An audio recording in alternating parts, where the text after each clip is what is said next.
in favor say aye. Aye. Aye. All opposed? The agenda is adopted. Next is hearing of the public. Anybody from the public wishing to speak, you have 5 minutes. Come on up to the microphone, give us your name.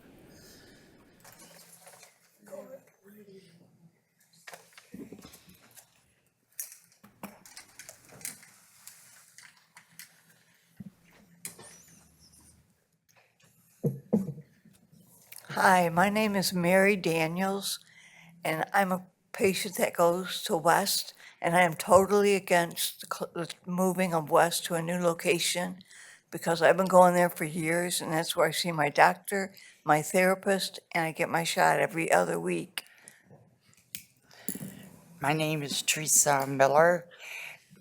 If this move prevents one person from getting services, including with the bus system, I'm totally against it. Thank you. Thank you both.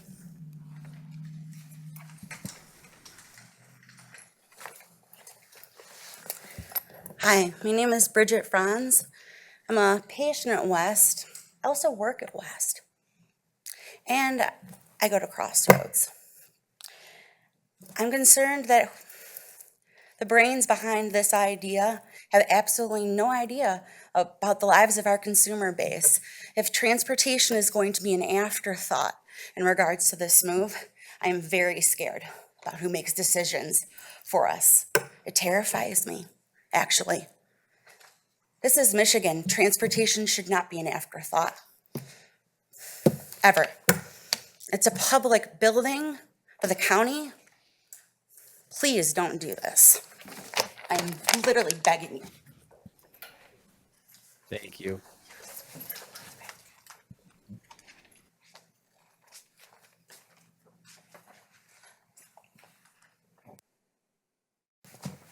My name is Rebecca Cobb, and I'm also a patient at West and ACT. First of all, it's utterly ridiculous to ask me to go to two different buildings for my services every week. I go to get my own meds, and I go to see my therapist at West.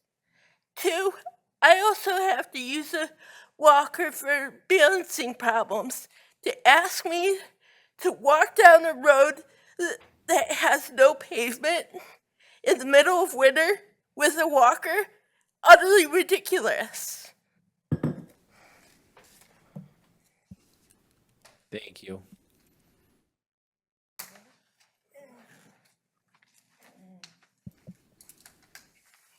Yes, my name is Carrie Smartchesky, and I'm from Fraser, Michigan, and I sympathize with all the people who are gonna have to be inconvenienced with the move.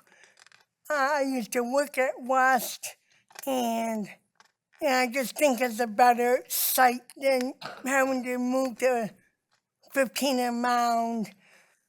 And I don't think you're putting the people first.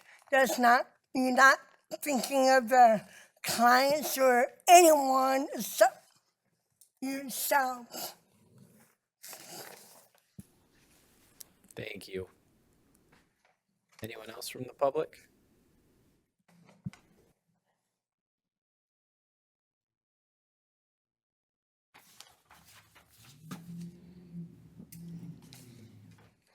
Hello, my name's Danette Thomas. I'm a nurse at West. I was here at the last meeting. I promise I'm going to try to use my whole 5 minutes this time. First, I'd like to share my concerns regarding the proposed move. First of all, as I previously mentioned at the last meeting that I attended, the location of the nearest bus stop is very concerning. And I know TJ's been looking into other options, but I'm still going to address the whole issue. I also went to Burger King and asked the management, which is located right in front of the bus stop, if they would allow people to wait in their building in inclement weather while waiting for a ride or waiting for the bus.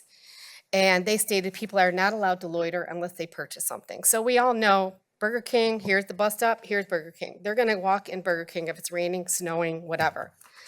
They said that's not going to be an option for us. Also asked if they would allow a small passenger van to park in the parking lot to wait for people from the bus stop, and they said this would also not be allowed. Of course, how would they prevent it at all times, but they said if they could, they would. Therefore, our consumers who take the bus would be expected to walk the distance to the clinic, no matter the weather. Also, it was mentioned in the last meeting that the bus stop is not a factor for the north or east clinics and therefore should not be an issue for the west. But in rebuttal, I would present to this board that consumers are now able to make a choice in which clinic they receive services. So the consumers that utilize buses will often choose west because the bus stop proximity. Moreover, I looked into Smart Bus adding a bus stop on Mound, and I was told there are no current bus routes on Mound Road. So I'm sure if that's going to be changed, that's going to take a lot of time. In the meantime, our consumers are going to have to deal with the bus stop proximity to the clinic. I would also like to mention that we were told that the county was going to be required to pay for the leaky roof to be repaired, which is not true.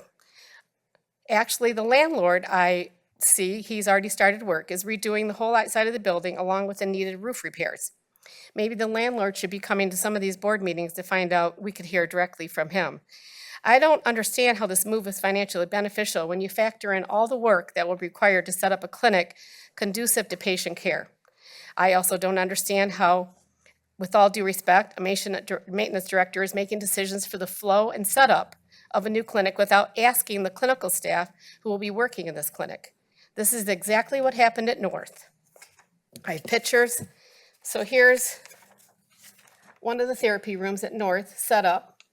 This chair was added, a nice cushion chair added by a staff member, and these stickers on the wall were added by a staff member against directives by the people in charge, only because they were trying to make it a more cheerful room for a kid. It's just all white walls and a board table and 2 plastic chairs. So would you rather do that, or would you rather be in a room like this when you're getting therapy? So I talked to the people at North, and they are not happy with the setup there. Okay, where was I? Now, this one pic, when I look at the picture, when I look at this one picture, this reminds me of the Macomb County Jail, which is another place that I just recently worked for a year there. I also work at 2 psych units through Ascension, and when patients come here, they are looking for healing, but when we set up spaces like this, we make them feel like science experiments or they're in an interrogation room. A healing environment where they feel at home fosters a safe place for them to open up and share their intimate and personal feelings and thoughts. I know Wes has, with all due respect, TJ, Wes has been battling TJ for a long time in the aesthetics of our clinic currently. What he fails to understand is that we, as the clinicians, know what kind of environment fosters a therapeutic outcome. From personal experience, recently, my 11-year-old granddaughter was diagnosed with MS. We have to travel to U of M to see a neurologist there, which is the only pediatric neurologist that treats that. When we walked into the clinic, it was made to look like a homey feeling. The doctor walked in, no white coat, she was dressed casually. It felt like you were visiting a friend, not going somewhere for treatment. My other granddaughter was recently diagnosed with a serious mental illness. She is currently receiving treatments at CMH.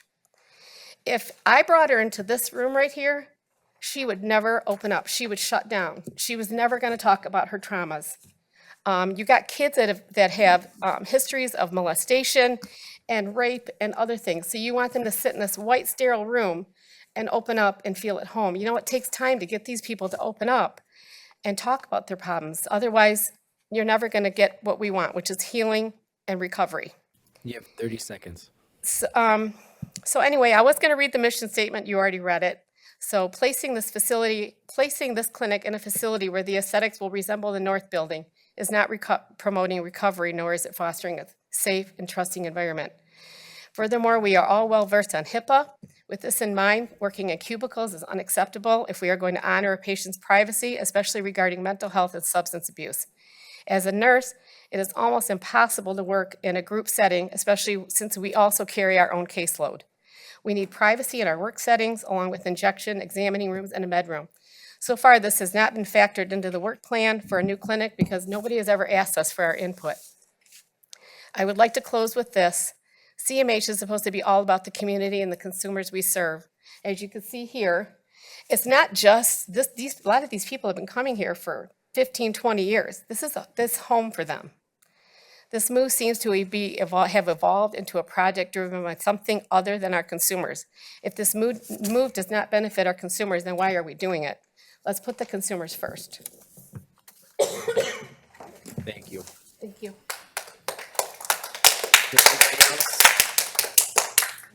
Anybody else that'd like to speak?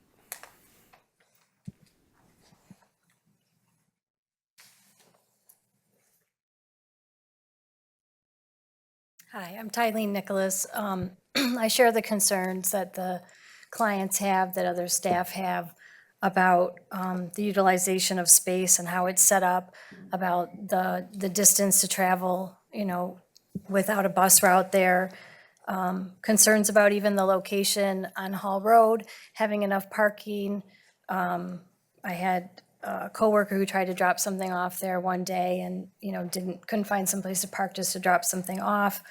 I've been through 4 moves with community mental health, and each time, we heard positives about, the changes and how we'd have input, and each time, there's a vision that we've already been hearing about, like with, that you were talking about with shared spaces, and, as a clinician, and people that do their work, the nurses and things, I think that it's part of your actual training, not just to work with that person, but to create the environment for that person. And so I have concerns about the environment that the new, model of things would provide. And I think it has been represented in other places, like, the location that she was talking about, shared spaces, very sterile rooms, they exist now in some of our settings. And they're not our warmer spaces, they're not our more inviting spaces, and that's a concern. I think that any loss of clients is too many, because again, that is our purpose, that's what we're here for, that's what we're dedicated to. I know that's why you're on the board. As well as any loss of staff due to the change or the move. Changes are stressful, like we talked about. If it causes someone to leave, our staff is very dedicated. We've invested in them. They're invested in us. They're trained. Every time we have a staff meeting, we hear about how when we're trying to hire that the candidates aren't super promising. So it's difficult to hire qualified people at this time. So just replacing somebody isn't that simple or desirable, in my opinion. So I would agree with what's been shared, and thank you for those considerations. Thank you. Is there anybody else from the public wishing to speak? Anybody else? One more time. All right, we will close the first hearing of the public. There is a second one before the end of the meeting. And we'll move on to item 5, which is minutes. I'll take a motion to approve item 5A, minutes from the CMH full board meeting held on Wednesday, July 24th, 2024. Motion from Donna, support from Linda. Comments, questions? Hearing and seeing none, all in favor say aye. Aye. All opposed? Minutes are adopted. And next we'll move on to item 6, approval of standing committee meeting minutes. Take a motion to approve items A through C. So moved. Motion from Selena, support from Lori. Comments, questions? Hearing and seeing none, all in favor say aye. Aye. Aye. All opposed? Those minutes are adopted. Next we'll move on to item 7, request to approve. We have a lot because we did not have a full board meeting last month, so I will try to break these up best that I can. First, I'll start with a motion for items 7A through H. These were all from the August program budget meeting. So moved. Motion from Linda, support from Mark. Any further comments or questions on these items? Okay, hearing and seeing none, all in favor say aye. Aye. Aye. All opposed? Those items pass. Next, we'll move on to a new item from August. Motion to approve Crossroads Clubhouse attendance at the Clubhouse World Seminar on September 27th through October 2nd. Take a motion to approve. So moved. Motion from Mark, support from Linda. And I'm going to turn over to Bruce because he has some bad news. Yeah, I do have an update about that. My good friend John and I, we were to leave tomorrow originally for St. Petersburg, Florida. As you know, they have a tropical storm that's coming up the entire East Coast. And so Clubhouse International has chose smartly to go ahead and cancel the World Seminar. At this point, the World Seminar has not been rescheduled. It is my suggestion that we not approve this for a future date, because we don't know if there's going to be a future date for the World Seminar. The next opportunity for Crossroads Clubhouse to go to any Clubhouse International conference will be the USA conference that's probably going to take place in the summer of 2025. Thank you, Bruce. Are there any questions for Bruce? Donna, go ahead. Do you want us to table it or just remove it? It would be my suggestion that we just remove that because it's a different type of conference and it's a different fiscal year. So you don't think they'll reschedule it at all? I'm not confident that they'll be able to reschedule it. So right now we have a motion to approve. So all in favor say aye. Aye.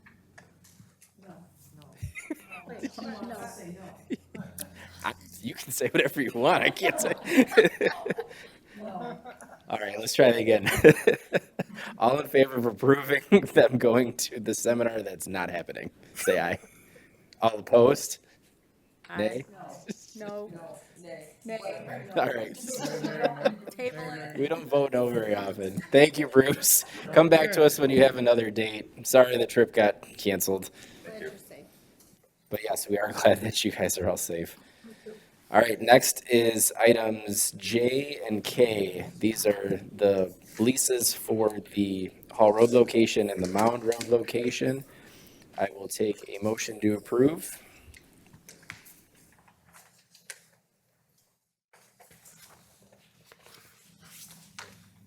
Is there a motion to approve?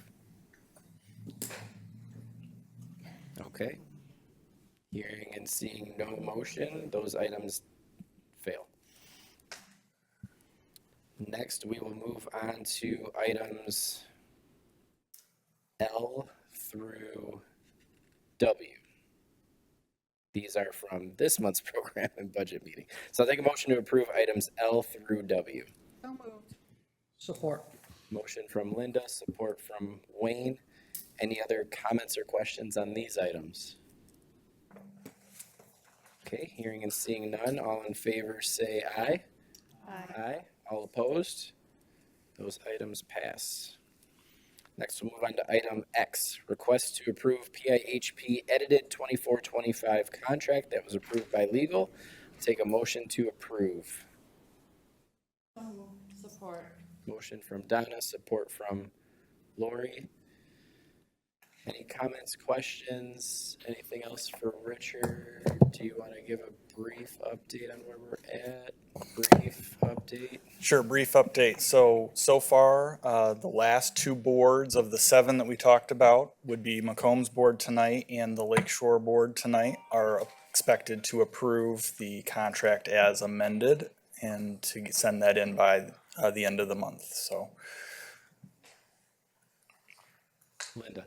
You use the word amended, but is the contract actually, there is an amendment? You've offered an amendment to the contract by virtue of strike-throughs? Is that That's correct. proper term? Okay. That's correct. So an amended contract would be signed and sent to the department. And this is the same that we discussed at program and budget. Yeah, there's been no progress and no changes since what we discussed at program and budget. So we'd request your approval of the contract as amended. Thank you, Richard. Are there any other comments or questions? Okay, hearing and seeing none, all in favor say aye. Aye. All opposed? Motion passes. All right, next we'll move on to items Y and Z. Take a motion to approve those two items. So moved. Support. Motion from Donna, support from Selena. Any comments or questions on these two? Okay, hearing and seeing none, all in favor say aye. Aye. All opposed? Motion passes. Next, we'll move on to item AA, request to approve payment to the state of Michigan for $62,286,951 cash settlement. I'll take a motion to approve that payment. So moved. Motion from Linda, support from Selena. Donna? Yeah, I have a question for the chair, Richard. Okay. I'd like to know, how much are we giving back in each component of this money? In other words, like, how much are we giving to have waiver? How much are we giving to Healthy Michigan, Medicaid? Can you answer that? So to your question, yes, the Medicaid, so within the cost settlement letter that we get from the state, they break the $62 million down into two pieces, 57 million of Medicaid and 4.5 million of state general fund dollars. Within the 57 million, that is a combination of Medicaid that we get for substance use disorders, mental health disorders, the autism services, HAB sports waiver services, SED waiver services. But we don't specifically account for the surpluses separately, so I would have to do more analysis to break that 57 million down by the components. I don't have that available tonight. When would you have that available? I mean, it would take maybe a day or two, maybe a couple days of analysis to break that down by the different components of the surplus of what we'd be sending back. So could you get that to us like within a day or two? Normally, the only reason I'm hesitant answering that question is just everything else that has to happen by the end of the month with budgets and such. If not a day or two, maybe a week. I'd like to make a motion to table the vote until the October program and budget meeting so we can get an answer to that question. We already have a motion on the floor. We're working on an approval motion, so let's work through that first and see what happens. Are there any other comments or questions? Linda? I have a comment just about what happened at program and budget. I just want to state my thoughts on this. Cash settlements happen every year. This one happens to be more and maybe later, Richard, a little later. Yeah, especially because of the pandemic, this one's been Right. delayed quite a while. But you have reassured us that you've maybe challenged or met or whatever, but that this is a legitimate cash settlement and this is the amount. We do believe from Macomb's records that the dollar amounts in total are accurate as presented in the settlement letter. Yes. So I'm not in, I really believe that you told them a certain date. The money, Tony told us the money has been pulled out of investments. It's in cash. It's liquid. I'm not understanding other people's concern about not paying it. I don't, I have always believed that taxpayers are also one of our customers. This is just something that happens every year. I'm not sure why this got such attention and pushback. You might want to speak to that because you may have something to add why it was a different situation this year. But I think we always pay our bills if we can, and that I don't understand not paying it. Yeah, I think, well, from my perspective, one of the things that's very different for this than what would normally happen, just to explain the normal process, right? The normal process is that we would agree to a settlement amount, and then the state would withhold those payments from our future payments. So they would actually hold that back from us. We would not have to initiate a payment. So that's different. This is unique from that perspective. I'm sure that some of the concern is the dollar amount, right? 62 million or 57 million if you're looking at the Medicaid piece of it. It's a lot of money. And because it is the first time that we've ever had to ask the board to approve, right, the actual payment, since it's the first time we're actually paying the money out instead of just let the state withholding it, I'm sure, and it is complicated, as was mentioned. There's a lot of different funding sources that go into this. But other than that, I couldn't obviously speak to any individual concerns that the board might have. Thank you.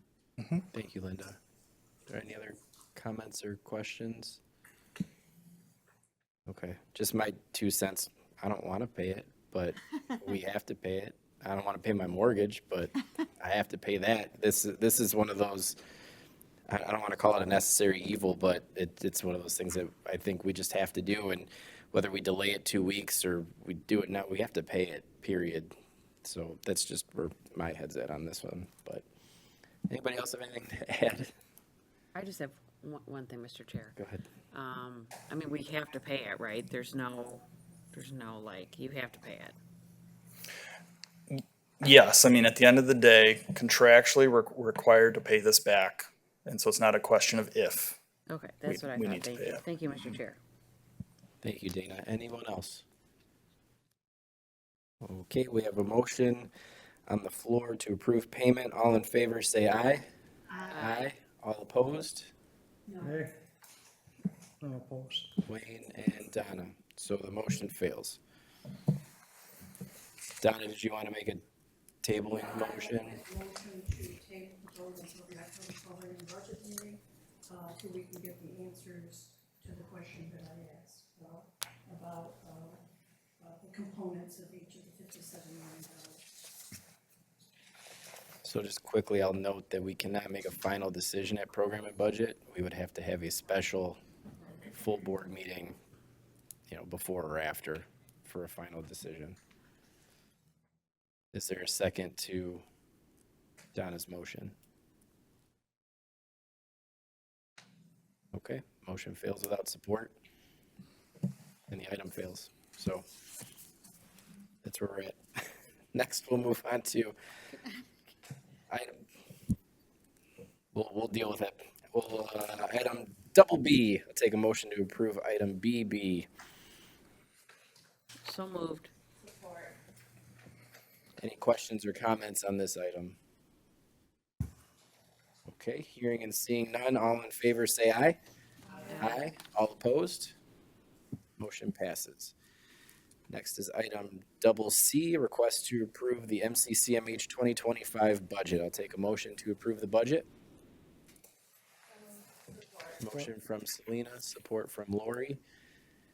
Comments, questions? Richard, Tony, comments, questions? I do have an update. We did receive final rates from the state of Michigan last night. It is obviously going to take us some time to analyze those rates. So obviously we were not able to change anything in the budget that we're asking you to provide today. We also received today an indication that they're also going to push out extra money in 2024. So we did talk about that was a possibility, and we did get that confirmation today. So the good news, silver lining, is we do have final rates and we do have the information that we need.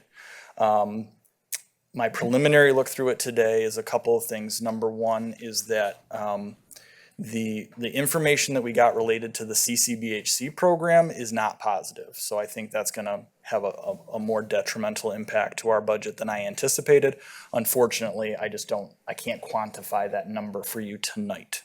So the plan would be after the budget approval, because we do need that before October 1, is that we'll analyze over the next few days, maybe the next week, and then come back with at least a verbal update to program and budget of what the potential impact of those rates will be. And then also determine at that point if or when a budget amendment would be necessary to reflect that in the budget as well. Other than that, again, just to give the board some sense of, we are doing the best with the information we have. We do believe that there is, because we did not build an attrition rate or a vacancy rate into the expenses, we do believe that there is going to be room where if a budget adjustment is necessary, we can do that without impacting consumers. So we do not anticipate at this point any need for a negative impact on consumers for the fiscal year 25 budget. Thank you, Richard. Any further questions or comments on the budget? Okay, hearing and seeing none, all in favor say aye. Aye. Aye. All opposed? Motion passes. Budget's approved. Thank you both. Thank you. All right, on to item DD. This is a new item. I'll take a motion to approve SUGS 2024 contract amendments, which have been approved by legal. So moved. Approved. I mean, supported, approved. Linda's ready to go. Motion from Dana, support from Linda. Since Nicole's at the podium, I'm guessing she's going to speak to this one. Yes. It's not what my notes say, so I'm just going off of you being there. Oh, okay. Well, this is the final amendment for this fiscal year, where they updated the end date for our SOAR 3 grant. They added, or allowed us to add our new women's specialty providers to the budgets, and we added the Recovery Incentives Pilot Project to this fiscal year. Perfect, thank you. Any questions or comments? Okay, hearing and seeing none, all in favor say aye. Aye. All opposed? Motion passes. Next, we'll move on to item EE, request to approve SUGS 2025 contract grants with MDHHS, which has been approved by legal. I'll take a motion to approve. So moved. Motion from Dana, support from Donna. Nicole? So this will be our fiscal year 25 contract for our administrative requirements of the PHP, our block grant prevention and treatment funds, and then some of the specialty grants that we have, like SOAR 4, the Recovery Incentive Pilot, SDA, and our Women's Specialty Block Grant. Thank you. Any comments or questions from board members? Hearing and seeing none, all in favor say aye. Aye. All opposed? Motion passes. Next is item FF, request to approve CSUGS 2025 contract grants with MDHHS, which has been approved by legal. I'll take a motion to approve that. So moved. Motion from Dana, support from Selena. Nicole? So this is our COVID supplemental grant, the ARPA. This will be our final year of that grant. So we are looking to get approval for that. That includes a lot of specialty programs like women's specialty housing, youth recovery programming, expanded prevention programming, and regular recovery housing. All right, any comments or questions on this item? Hearing and seeing none, all in favor say aye. Aye. All opposed? Motion passes. Thanks, Nicole. Next is a request to approve the 2025 Alternative Outpatient Treatment Grant in the amount of $25,000, and Sandy has assured me that this was also approved by legal, even though it's not on here. I'll take a motion to approve. Move to approve. Motion from Linda, support from Lori. Helen or Tracy? Tracy, but Helen, you're welcome to jump in. Go ahead, Tracy. The AOT program, we had it this year. This is the second year. As you can see, it's $25,000. It's really to help us finalize the creation of, even though I'm calling them marketing materials, so really educational materials, both written and video. They did start recording the actual AOT videos. If you remember right, most of the money that was received this year was really for a short video for law enforcement, a short video for the people who support a person on AOT, a short video for individuals who might be on the AOT themselves, and last but not least, kind of like a community partner video. So those are still in process. This last 25,000 will just kind of allow us to close out that particular project. And we are a part of a larger group in the state. I believe there's 6 or 7 regions that are doing not the activity that we're doing, but the only reason I point that out is it's really a statewide initiative. Our videos are Macomb specific with contact information, but they're supposed to be also beneficial for others because they're generic enough to educate them on what is AOT. And I think you guys can all attest that it can be confusing and overwhelming for someone either asking to be on AOT or in part of one of those. So, well, I can answer any questions if you'd like, but that's the summary. Thank you, Tracy. Are there questions or comments? Okay, hearing and seeing none, all in favor say aye. Aye. All opposed? Motion passes. All right, we made it through that laundry list. On to item 8, receive and file. We have no items there. 9 resolutions, no items there. Item 10, I will take a motion to approve paying of the bills for July through September. Motion from Linda, support from Selena. Comments, questions? Can we pay these bills? All in favor, say aye. Aye. All opposed? Bills are paid. Thank you.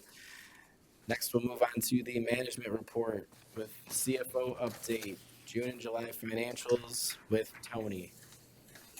All right, good evening. I actually have July prepared, and that's the most current information, and anything that would have been reflected in June really carries forward into July. So if that's okay, we'll just cover Thank the you. Not July. having last month's full board meeting is throwing me off, so let's just do the latest and greatest, Tony. Okay, I'm going to take you to it's page 2 on my packet. It would be the graphs on revenue and eligible. So really no change in the revenue, but I just wanted to point out on the eligibles as we continue to watch the trend there. As you can see on the July statements, we continued the downward trend through July, but we think there's some stabilization in August. And as we work through these most current numbers, we'll be able to better report out what we're seeing on the eligibles, and with the reporting from the state, we'll know a little bit more of where that is trending. But through July, we still had that downward trend in the eligibles.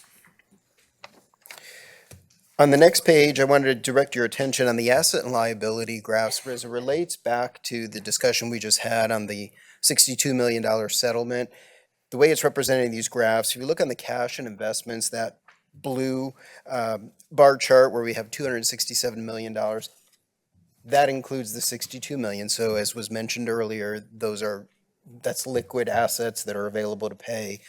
And then on the liabilities, if you look at the blue chart for July, the 124 million, the liability wheel is in there. So once we make the payment, both our assets, but that liability will reduce by the same amount. So that's where those are represented on the balance sheet and in these graphs. Is that clear? Moving on to the next set of graphs in terms of revenue and expense and the net income, really no change here. We're trending on our revenue in accordance with our capitation payment being our largest. We've been trending according to our plan and our budget. So nothing really to point out there. I'm going to speak to what Richard mentioned on the 24 payments in just a moment and tie that back into one of the motions that we made. So unless there are any questions, there's really no change in what we're seeing here in these charts. Okay, so let's go to the next page, which is our revenue and expense by fund source. Spend a few minutes on that. The first thing I wanted to point out, so if you look at the Medicaid currently through July, we're representing a $26.5 million surplus. So that, as you approved, we were thinking about, knowing that we're going to have a surplus, most likely a lapse, we were looking at our provider network and the need for CLS funding. So there was a proposal that passed to increase the rate for CLS. So you can see here from our Medicaid surplus, we do have the funds available. That's about $7.5 million. There's going to be some additional funding that we just received notice of, I think yesterday or today. So I think we're well positioned to fund that and still have a surplus. The Healthy Michigan is the 189,000, again, a surplus, but not as material as what we're seeing in the Medicaid funds. Both on the Medicaid, CCBHC Medicaid and the Healthy Michigan, if you were to look at the surplus on each, we're looking at about $10.4 million for fiscal 24 through July, and that is the 7.9 million that you're seeing on the Medicaid and the 2.4 that you're seeing on the Healthy Michigan. And then the final piece on that report is the risk reserve and the savings. And as we've mentioned previously, that's fully funded with our current fiscal year 24. So no issues there with funding our ISF and our savings. Okay. Turning to the next page, the CCBHC non-Medicaid. The piece I want to point out there is the $3.5 million. That is the non-Medicaid that we've been monitoring and overseeing and reporting to this board each month. That continues to grow as expected with the non-Medicaid growing. I did a quick analysis to look from January to current. That's growing at about a rate of 1,500 visits per month, which represents about 400,000. So you can see how that's really starting to accumulate. As a side note, we do have a committee that oversees this now that's been formed to ensure that we're watching this, as well as our general fund, looking at also whatever strategies could be put in place to manage this, but this is going to continue to increase throughout the rest of this fiscal year. In terms of the state general fund, still about a $54,000 surplus. We expect that to pretty much be break even by the end of the year, but no specific concerns there. And then the final one is the all other, currently about a $2.7 million surplus. Within that is our investment income, which this year is just over $7 million that we've had in investment income, given the fact that we were able to invest those dollars that we had talked about. So in a surplus position there as well. Unless the board has questions, I wasn't going to go through the rest of the packet because there really is no change from the prior month. Those were the significant points. Thank you, Tony. Are there any questions? A lot of head shaking. Nope, all set. Thank you. You, Tony. Next, we'll turn to Tracy with the CEO update. From what Tony was sharing, I and we continue to be concerned about the deficit directly related to the CCBHC non-Medicaid. So we have, on average, if we use our current numbers, about 10% of the people that we serve, or at least currently, non-Medicaid CCBHC. So that's that 3.1 million deficit. If you look at the state numbers on a statewide average, it looks like they're about 25%. So with the state's requirement for us to expand at the 3 locations, we are concerned if you use those numbers, our deficit would at the very minimum double, if not triple. So, and Richard is going to report all those numbers, because again, what we were given, we were hoping, maybe being more optimistic. So with more concrete numbers, I just want to continue to draw your attention to the overall concern, and we'll continue to partner to try to come up with some solutions. I did send the board report yesterday. I apologize, it's really long. I know that, but as you all know, first, just as a friendly reminder, it's the end of a fiscal year, beginning of a new one, therefore almost every September is going to be longer.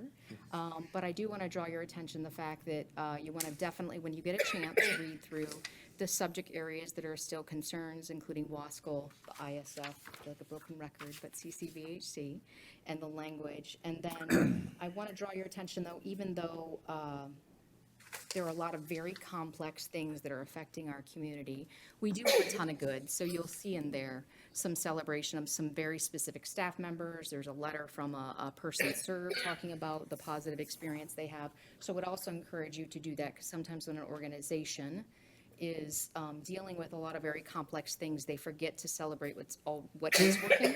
And then the second thing is we are also focusing on where we can make a difference. So you will see initiative, and again, I know I've sent you this a couple times, so as you know, if someone sends you something a couple times, it's important, right? That's why I'm doing that.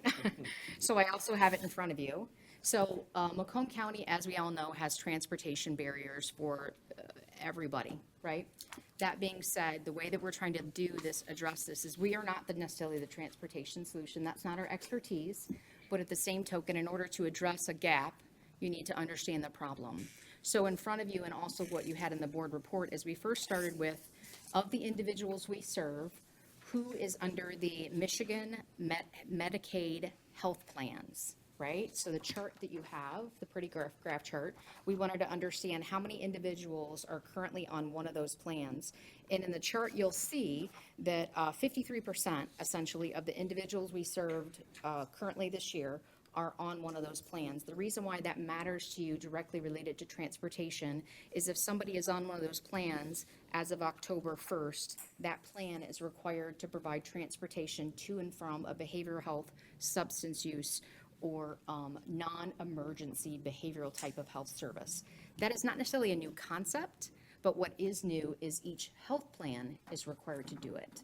So in front of you, you have kind of like the services available through each health plan, organized by I believe it's 8 health plans that are practicing in Macomb County.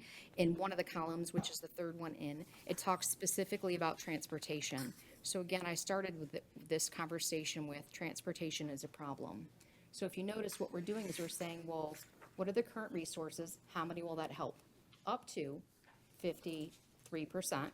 And of those, how do we educate the public, ourselves, on how to get to those resources? But then also I want to acknowledge, this is A, it's as of October 1st. B, that system prior to October 1st was falling, right? It was at the state level. So this is not a new solution that's going to resolve it. but in order for us to help advocate in our community, we need to better understand what already exists. So this is our first step. We are ultimately, the end goal of this is to create a resource guide for transportation solutions for the people that we serve in our community. So this is the first element of it. The second question is we're going to go, is this really working? And if it's not, what are the other ones? So now we're going to tackle, now that we have this information as far as who can get it and how do they get it, right? Is what's the next one? We're going to look at senior services, because we know that if you're over a certain age in Macomb County and you reside in certain areas, there is free transportation to and from medical appointments, including substance use and behavioral health. Again, all of these things aren't always reliable. None of them are going to solve our problem, but we're going to come to you with a similar concept of how many people do we serve? Of those people, how many of that? Is it 10%? Is it 2%? What does that look like? How do they get to those services? And trying to, again, create a resource guide so people can access all those services. The long-term goal of this initiative is for us to have a better understanding of what is available. And to be fair, the staff that serve the public, they have a better understanding. But really also, where's the gap? So when we are all advocating, we can advocate from a more educated place and know exactly what we have a need for, instead of just, hey, SMART, you need to help us. And I welcomed any questions or feedback or kind of this, because I do think this is an important topic that we'd like to move forward in 2025. Selena. So will you be sharing this with like our hospital providers? Because a lot of them are making appointments. And sometimes the quickest appointment we get, because we are held by very strict standards on that aftercare appointment. So a lot of times we grab the first appointment we can get, and it's not always convenient to the people. So will you be sharing it with all of our discharge planners at the hospitals so that they could say, here is how you get a hold of transportation to ensure that you don't miss that appointment? That's a great point. So we didn't have specific plans like that. This is the first evolution. It's in your board report. It is in the workforce update that was sent out today. It's kind of like a draft. So what we're going to do is now, who does this need to get in the hands to? We wanted to get it into the hands of the staff, hence the workforce update, as soon as possible. But we do need to have initiative, because although we're trying to come up with the solutions, we're not the only solution, right? So we want this ultimate, it's almost like do you guys know our little pocket guide where it has lots of different resources, right? It has other solutions, right? So it would be similar in concept that we would be the advocate to share it in the community and educate. So yes, it's just we're not quite there yet. Yeah, I think that's important, because a lot of times that appointment post-hospitalization, they miss it. Yep. Because it's not convenient, or they don't know the bus, or they don't have a ride, or they don't have the money, and so then they miss it. But it's at no fault of their own, is that we grab the first appointment because we're required to get them in a certain time frame. So I think this is going to be very beneficial. Maybe as a specific follow-up item, Helen will connect with Christina and then ultimately send it to the hospitals. But again, I don't think it's a initial, but then we have to continue the conversations. Okay, thank you. Thanks, Selena. Anyone else?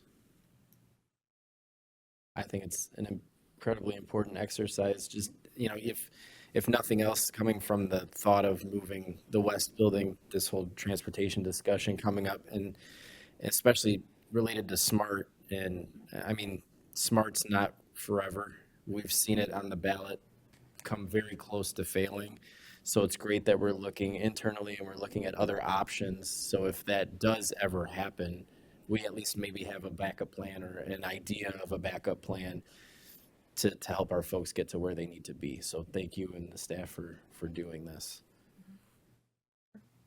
And the last update is we're also, obviously, you guys already know that we're trying to focus on housing. So we'll try to back up a little bit on the housing, because we have some immediate individuals who need something, but then we'll also try to take somewhat of a similar approach to the housing to better understand what solutions exist now and then kind of how we move forward. So I'm kind of proposing also, and I welcome anybody who wants to, participate actively or whatever in these two focus areas in 2025, in addition to what would appear in our strategic plan. So these would be kind of our initiatives, and again, still the strategic plan that we have in place and we've been moving forward on. Any comments, questions for Tracy? Read the workforce update. Yes. And the board report. I started. I didn't get through it. It is long. Apologize, it's long. It's okay. I promise it's all good stuff. Thank you, Tracy. Next, a few reminders. We will have program and budget here Wednesday, October 9th at 6 p.m. On Thursday, October 17th at 8 a.m. in the administration building, we will have recipient rights advisory committee meeting, and then full board will be here Wednesday, October 23rd at 6 p.m. Any other board members have any other comments? Okay, seeing none, we will move on to provider comments. Are there any providers in the audience that would like to speak and address the board? Any providers? Bruce already spoke to us, so he's good. All right, seeing none, we'll move on to the hearing of the public. Last hearing of the public. You have 5 minutes. Give us your name, where you're from. I knew you'd speak again. Come on, Bruce. Sorry, Phil. I'm hoping that each of you have been paying attention to Crossroads Clubhouse Facebook page. We're moving towards a YouTube page as well. I think a lot of the folks that are here tonight have done a tremendous job in making sure that the Facebook page is interactive, a lot of fun.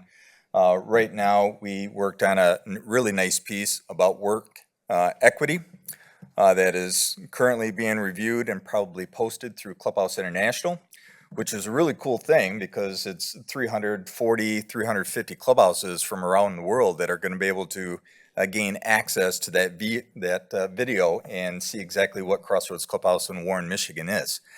But it's more than that. It's actually an opportunity for 65,000 plus people in the United States and 6 million people around the world who are diagnosed with mental illness that are looking for ways of connecting with a community that is bigger than themselves in an effort to find their recovery, whatever that means for them.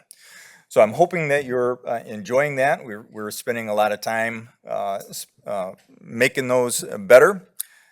One of the things that we focused on at our last 2-week colleague training was having a better social presence and not being the best kept secret. So that's one of the ways that we're trying to not be the best kept secret. One of the things that you all can do to help us is make sure that you're sharing those videos and getting that word out. Next Friday is our 31st anniversary. I know that it's hard to believe that we're 31 years old, but we are. That is our annual open house. We're hoping that many of you can come and join us for the day. That event starts at 2 o'clock and it ends at 6 o'clock. However, it never ends at 6 o'clock because we usually have a lot of people in the building and we don't want to kick people out. So please make sure that you come and spend the day with us. We would love to have you. And then finally, I just wanted to say that coming in September of 2024, Crossroads Clubhouse will be enjoying the company of some colleagues for our reaccreditation. As you know, through the state of Michigan, through the contract, clubhouses that receive funding are required to have their reaccreditation. We're really looking forward to that. There's many subgroups at Crossroads Clubhouse right now that are looking at all the different standards to make sure that we are, that in spirit at least, we are kind of embracing all of those 37 standards. One of the things that's going to be really important is how is our administration supporting Crossroads Clubhouse in those efforts. I know that I've said this before, but I cannot emphasize again that I am so grateful that you allow this clubhouse to operate the way that it's supposed to as a clubhouse. So thank you for your support in that. And like I said, hopefully you'll come and spend some time with us next Friday, 2 to 6 or 7 or 8 or, whenever people decide to leave. So, and WHAM. We did the WHAM, Walk a Mile in My Shoes last week. We had Tracy for the whole day. We had some great pictures with her of us being silly and jumping on the grounds of the Capitol. Thousands and thousands of people that were there. We did a video on that on Facebook. It was just a great event, and thank you for your support in allowing Crossroads Clubhouse to take the lead in that and making that available for all of Macomb County, not just Clubhouse. So thank you. And can I just comment? So Bruce did this video, right? It was great. But he didn't think I was amped up enough, so he made me redo it. Like, I wasn't as excited as he was. So, no, that's, if you see it, it's take 2. Thank you, Bruce. Is there anybody else from the public wishing to speak? Anybody else from the public? I'm sorry. Come on up. Hi. Bridget Franz again. So in the future, we're figured a future where the smart bus disappears, Mr. Kraft. And we're all relying on insurance rides for those who have them. And so we create these little reference books, you know, to hand out to people. They're nice, they're cute, put it in your purse, carry it around. It's just not a concrete solution. It's not. I don't see how that would be a concrete solution. You're correct, Ms. Smith, it's a start. That would be a very small tip of a very giant iceberg. Thank you. Anybody else from the public? Anybody else? All right, we will close the hearing of the public, and I will take a motion to adjourn. So moved. Motion from Selena and Dana. All in favor? Aye. All opposed? We are adjourned. Thank you, everybody. Have a good evening.